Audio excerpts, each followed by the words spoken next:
Good evening, everyone. This is Phil from Right Lane Trucking, Phil from Walmart, coming to you. It is Friday, July 9th, and I just shut down here in Morgan Hill with 11 minutes left on my clock, so of my 14 clock, right?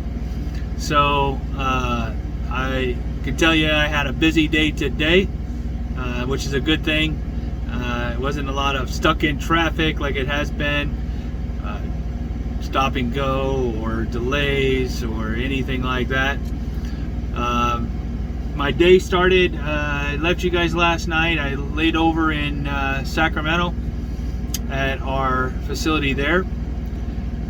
Got up in the morning, took my shower, got on the road, and I think I got on the road, let's see what time. I know I clocked in at 8:24, so I got on the road. I'm just looking on my in transit and my 8 hours of service.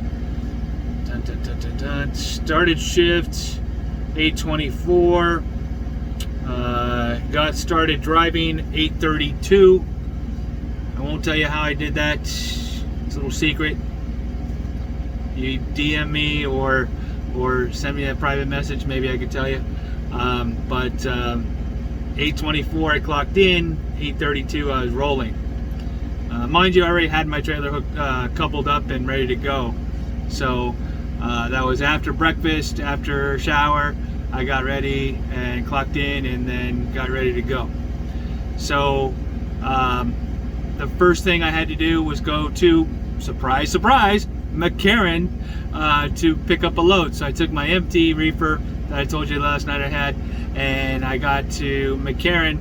And on the way to McCarran, I got my dispatch and I started listening to it, because you can select to listen to your dispatch, and it just kept going and going and going. And to my surprise, this is the first time it's happened to me, I didn't get a hat trick. I got a, I don't even know what to call it, a quadruple.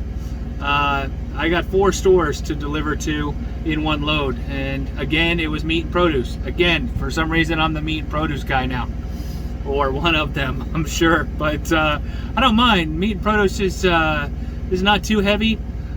Dairy seems to be a little heavier, but the grocery remix is really heavy because it's got the waters and the sodas and stuff like that in it, so it makes it a lot heavier. So meat produce doesn't seem to be as heavy, so you can get up the hills a little bit better, so I don't mind that.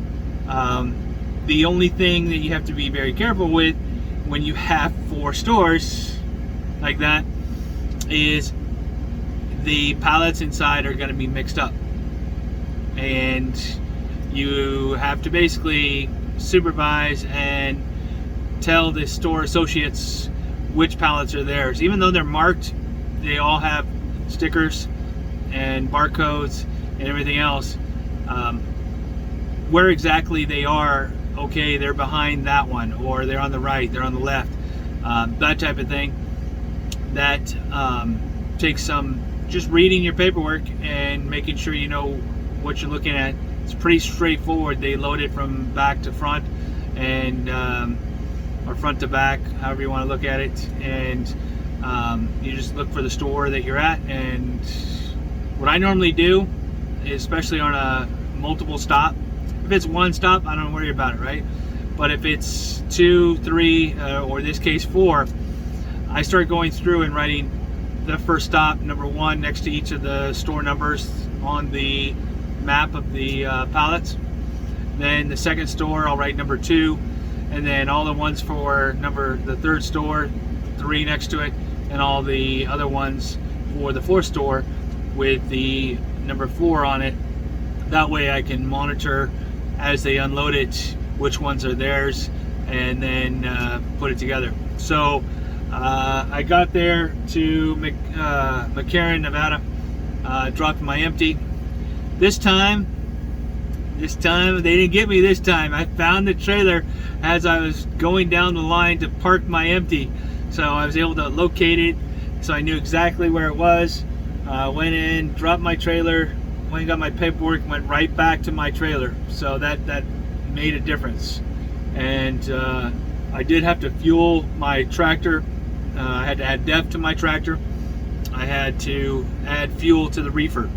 The reefer was only at a half a tank, and from my previous videos you could remember, if you're watching them, the reefers have to be minimum 3/4 full in order to leave property. So I couldn't leave with it half full. So I definitely had to fuel that, and no problems with the fuel today. So that was good. It went pretty smooth. My first store, 3 of the 4 stores I've actually been to before. 3 of the 4 stores I've actually been to before. The San Jose store I had never been to. It's a neighborhood market. So my first stop was Richmond, and it's the Hilltop Mall one, and it's one of those tricky ones to back into, because you're backing into, basically, it's an old, well, I don't know how many stores are left in the mall, but the store itself used to be a Macy's, from what I've heard, and it's pretty dead. I mean, aside from Walmart being there, I don't know if anything else is in there, really.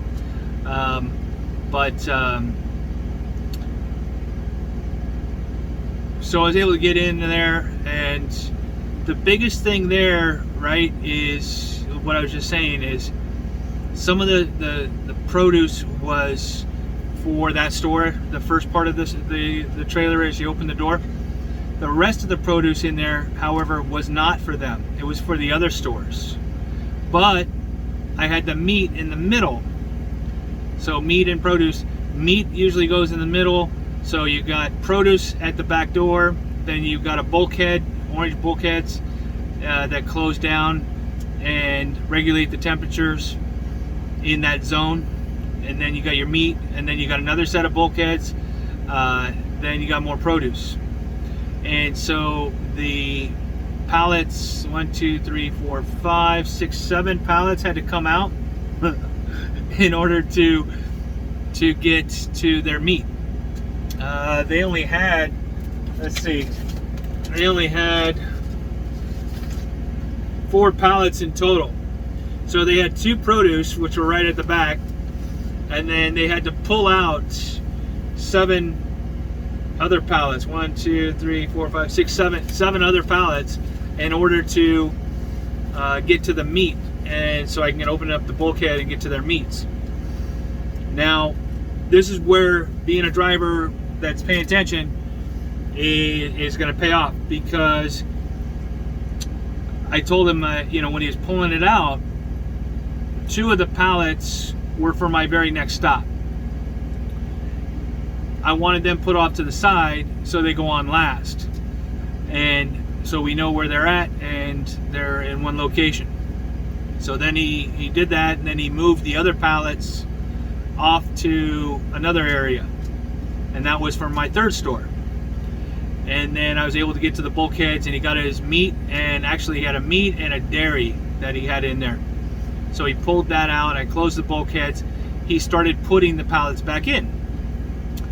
And before, if I wasn't paying attention, he would have grabbed the ones for the first store, the next store that I have to go to, and put them in, and then that would have been a problem. So he's going, and he's got 4 of the 5 pallets for the third store in, and he goes to get one of the 2 pallets for the next store to go in. And I said, oh, hold on, you missed another one. Hold on, it's over there. Go get that one over there, because that's my 5th one that goes to that other store. And so, oh, that one was hiding. No, it wasn't. He put it there. He put it there. I watched him. So, you just got to pay attention to the associates, and make sure, if you're having to play, I don't know, Tetris, Rubik's Cube, whatever you want to call it. Let's move this one to get that one. Make sure you pay attention, because if I wasn't paying attention, he might have said, that's it, done, and I would have closed it up, and then came to find out that I missed a pallet there. So pay attention. Don't just walk away. You know, it's tempting to walk away, go in your tractor, sit down, go to the bathroom, whatever. Go shopping if you need to get some groceries or anything else, or water. But you got to stay there and pay attention. So that was at Hilltop Mall in Richmond, California. So then from there, my next one was in San Leandro. I've also been to before. Now, I'm going to own up to this one. My first time to that store, I did a bonehead trucker move. A total bonehead trucker move. And I felt like an idiot. I got out of it, but it took some time, and it killed a lot of time. Should I tell you what I did? Alright, so got off the freeway, and it tells you to get off, make a right, go down, make another right, go down, make a left, make another right, and then you're going down this street, and it says you've arrived. And I'm looking, and it's just like a corner of a building. And I looked at this before. I looked at the satellite view of it and everything. And I don't know, old satellite pictures, whatever. I thought you can go around the other side of the building too. But I thought, no, that's not it. That can't be it. So I went down a little bit further, saw a sign said Walmart. I turned in, and I immediately said, oh God, what did I do? Found myself right in front of the store instead of an area where I can actually follow it around. Again, this is my bonehead trucker moment. Is there? We have a security there that watches the yard, or watches the lot, the parking lot. And so I asked the security guard, hey, can I get around to the left over there? She says, yes. It'll be tight, but you can get through.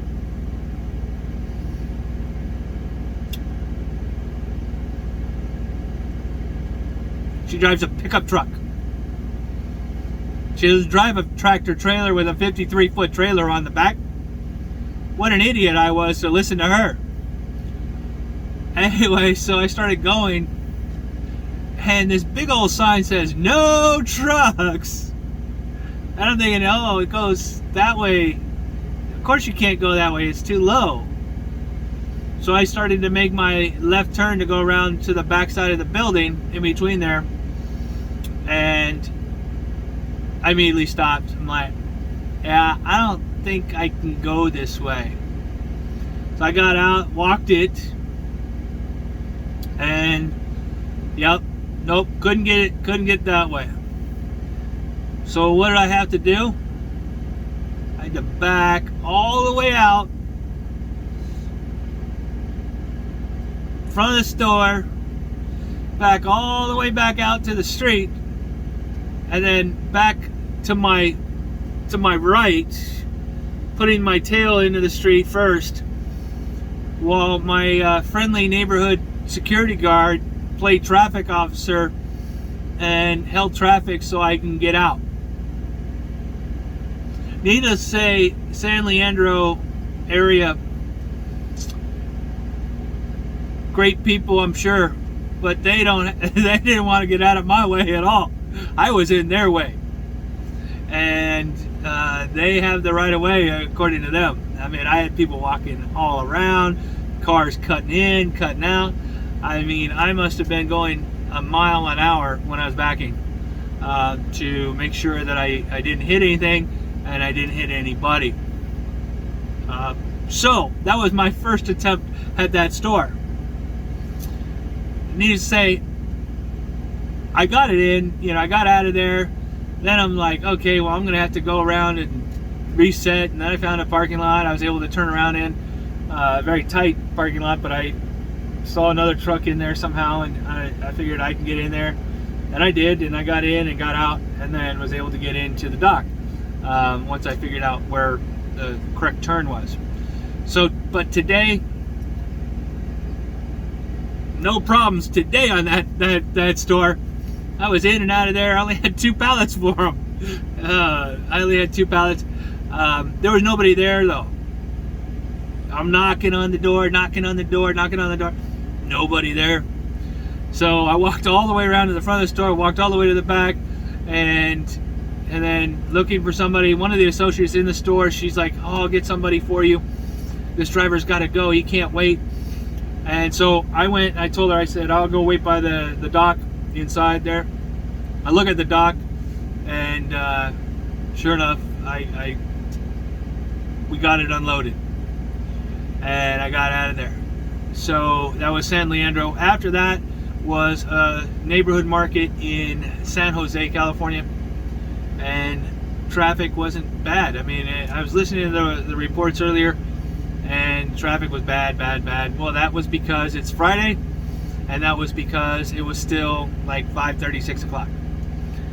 So by the time I'm rolling and coming down towards San Jose, I pretty much made it without any issues.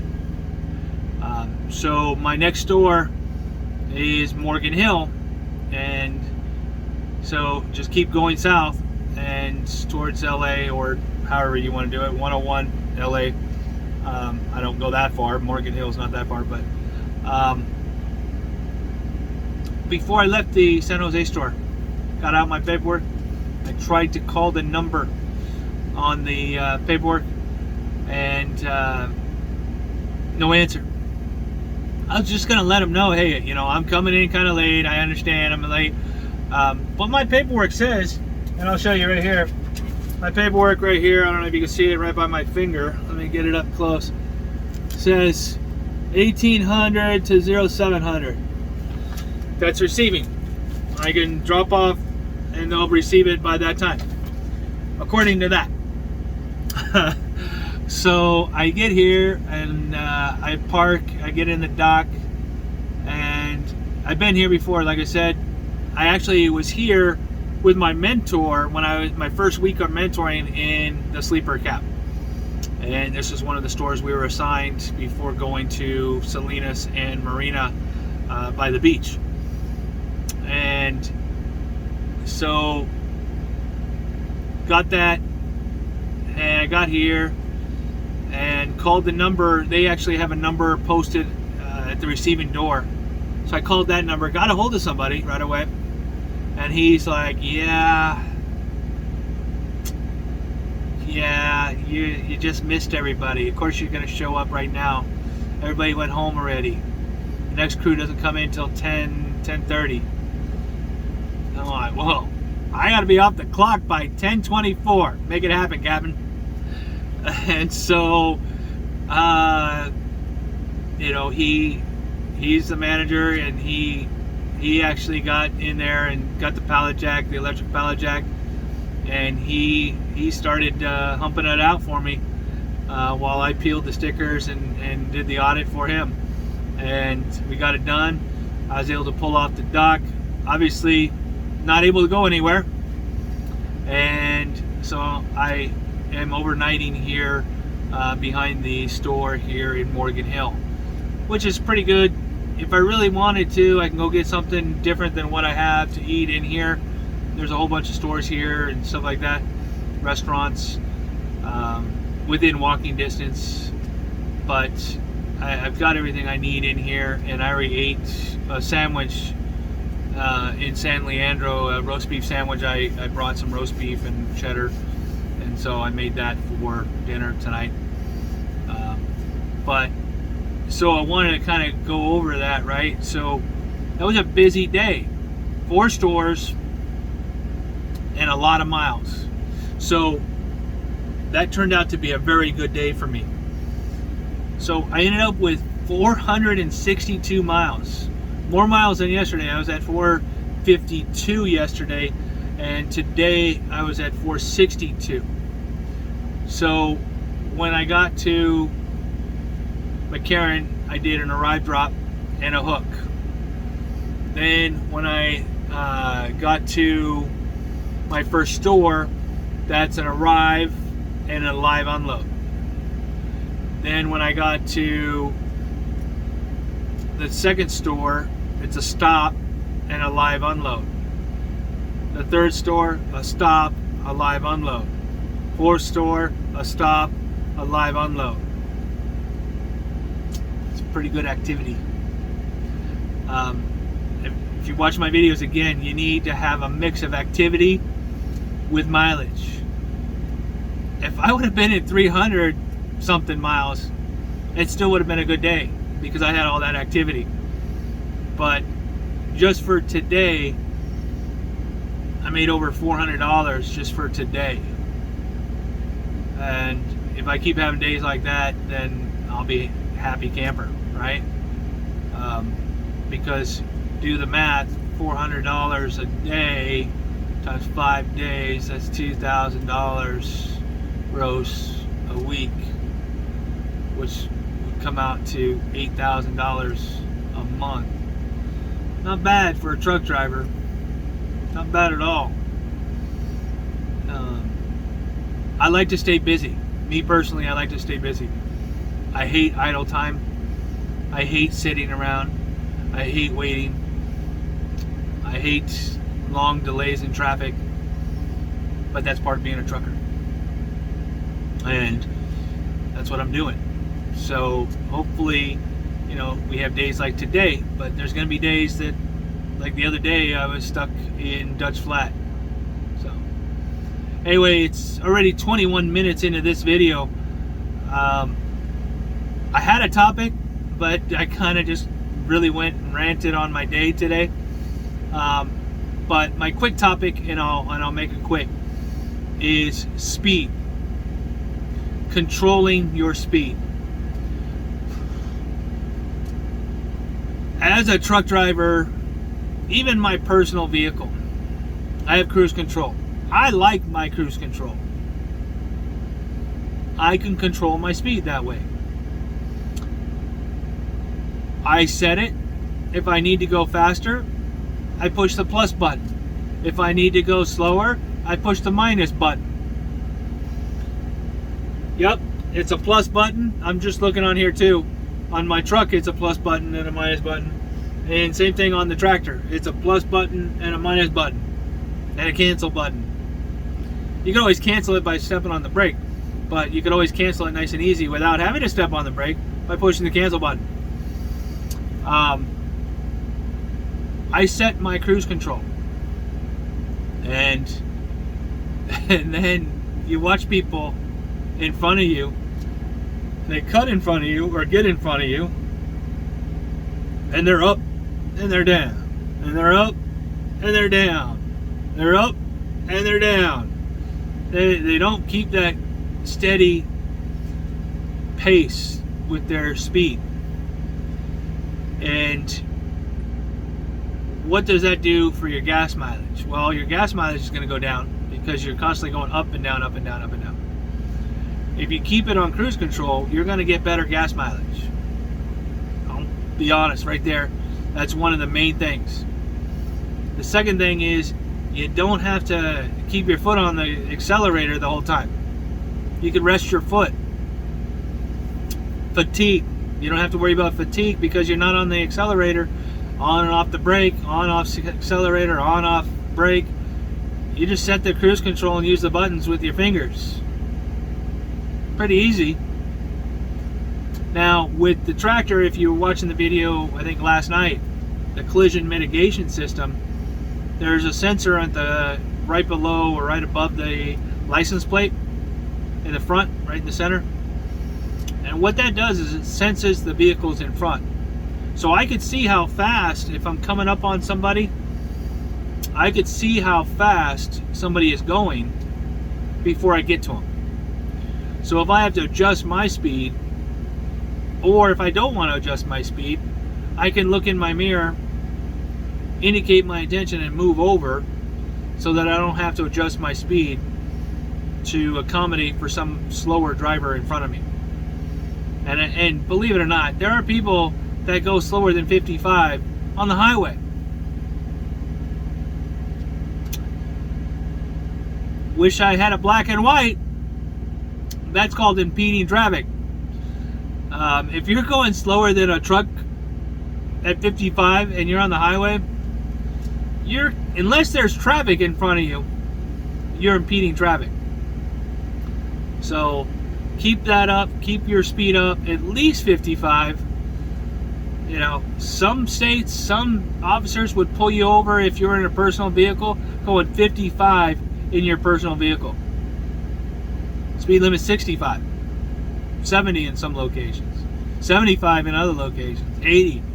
So if you're not even going close to the speed limit and you're going 10 miles under it, 15 miles under it, just because that sign says 55, you got to read that whole sign.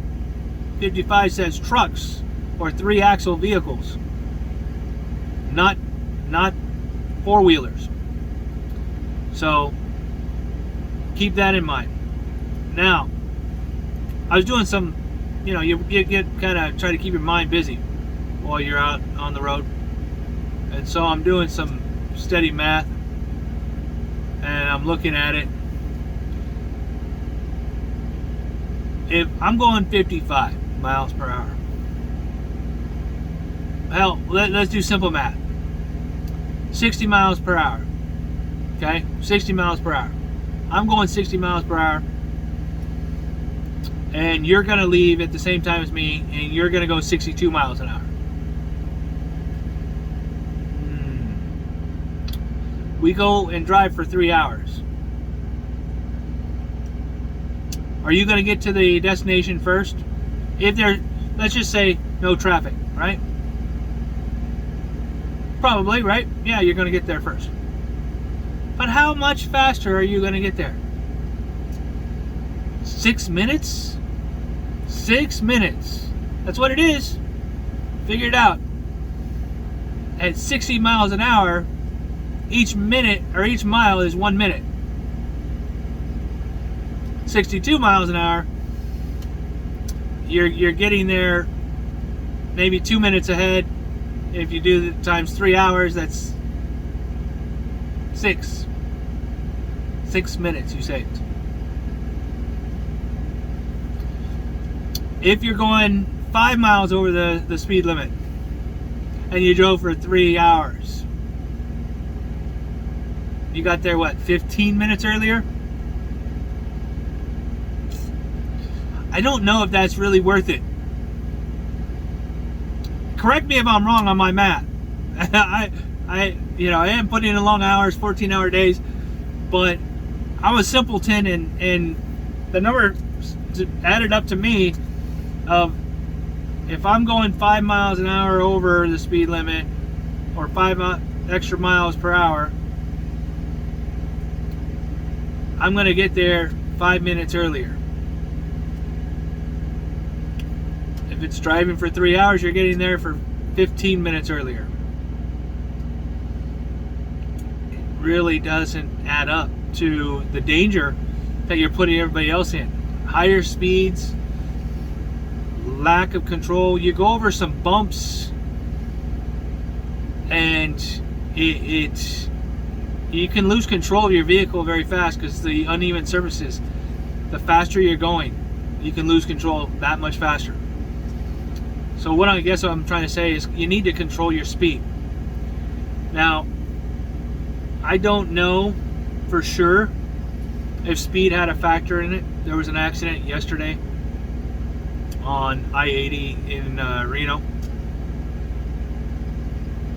Just coming into Reno. And from what I heard, it was a tractor trailer heading east and a passenger four-wheeler heading west. Yes, I said it. I said it. How do these two, there's a median in the middle. How do these two hit each other? Well, the four-wheeler hit the big rig. Big rig didn't hit the four-wheeler. The four-wheeler went out of control. Again, I'm speculating. Went out of control, veered over the median, and at that location, the median goes down and then right back up. So there's like a gully in the middle of the highway, and it's a pretty down and up.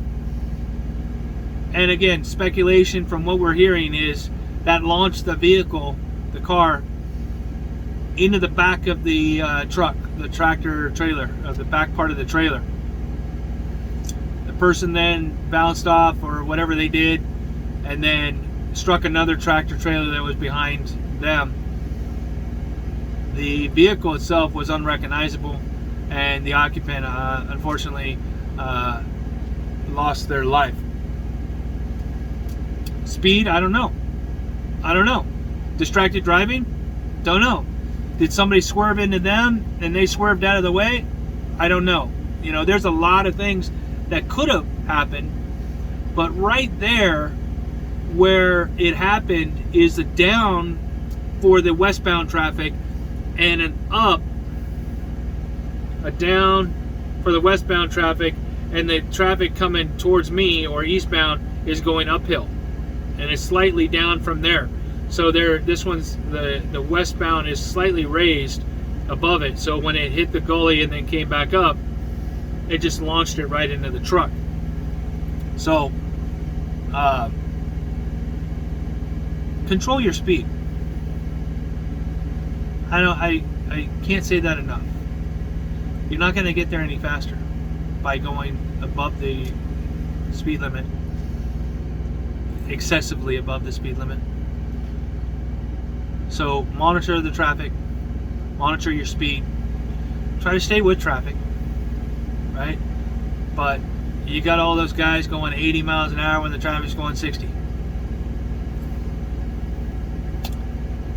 And that's a problem. That's a problem. And they don't control their speed.